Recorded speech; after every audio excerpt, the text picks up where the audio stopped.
একটা রিপোর্ট পড়ে খুবই অবাক লাগলো।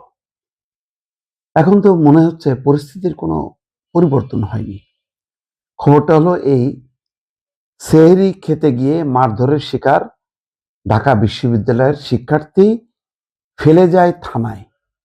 চিন্তা করেন, একজন ঢাকা ইউনিভার্সিটির স্টুডেন্ট, তাকে ইচ্ছা মতন পেটানো হলো বিভিন্ন জায়গায় জায়গায়। বুয়েটে গেছিল সে সেহরি খেতে, সেখানে তাকে পেটানো হলো। তারপরে বিভিন্ন জায়গায় জায়গায় মারধরের পর লাস্টে থানায় যেয়ে ফেলে দিয়ে আসলো। অবাক কাণ্ড। এবং কোনো অ্যাকশন নাই, পুলিশের কোনো অ্যাকশন নেই। বরং যে মার খেলো, যাকে মারধর করলো, সেই অপরাধী হয়ে গেল। যারা মারলো তারা আর অপরাধী না।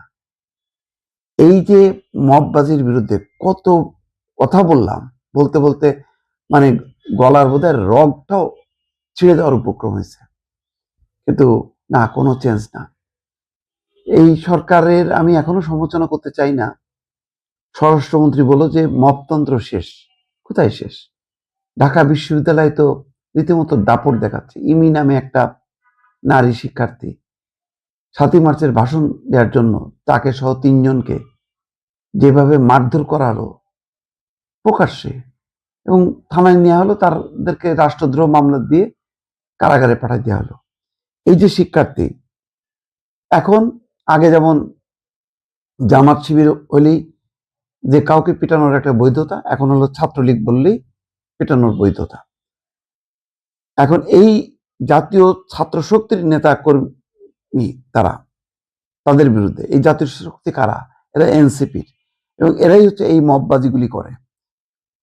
তাকে কয়েক দফায় মারধরের অভিযোগ করছে। পরে তাকে গুরুতর আহত অবস্থায় শাহবাগ থানায় ফেলে আসা হয়।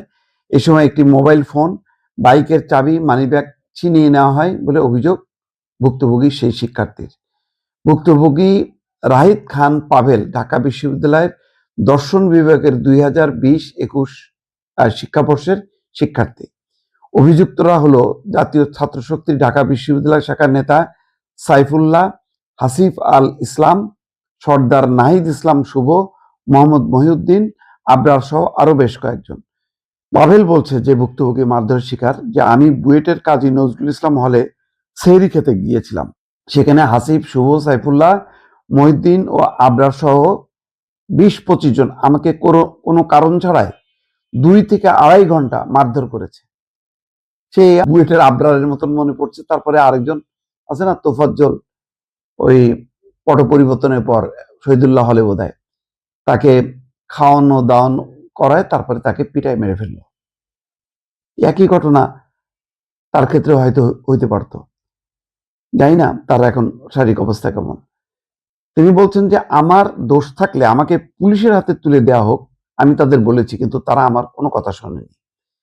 বলছে প্রথমে বুয়েটের ভেতরে আমাকে মারধর করা হয়, পরে রিকশায় তুলে সলিমুল্লাহ মুসলিম হলের সামনে নিয়ে আবার পেটানো হয়।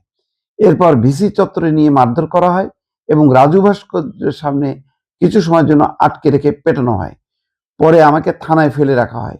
তখন গেটের সামনেও আমাকে মারধর করা হয়। সিসিটিভির ফুটেজ দেখলে সবকিছু বোঝা যাবে। আমার সারা শরীর ব্যথা করছে, মুখ দিয়ে রক্ত বেরোচ্ছে। তার বলা হচ্ছে যে সে নাকি জিয়া হলে থাকে। জাতীয় ছাত্র শক্তির সাংগঠনিক সম্পাদক সাইফুল্লাহ বলতেছে গত জুলাই সে হলো হামলাকারী ছিল। হামলাকারী ছিল যদি হয়, এর কাজটা কার? আমি মারধর করব, আমি পিটাবো, নাকি আমি পুলিশকে জানাবো? সে তো বলছে যে ভাই আমাকে পুলিশে দাও। তাকে পুলিশে না দিয়ে তারা দফায় দফায় পিটালো, মববাজি করলো, থানায় দিয়ে ফেলে আসলো। এর বিচার কোথায়? প্রতিকার কোথায়? কোথায় মববাজি শেষ হয়ে গেল? শেষ তো হলো না।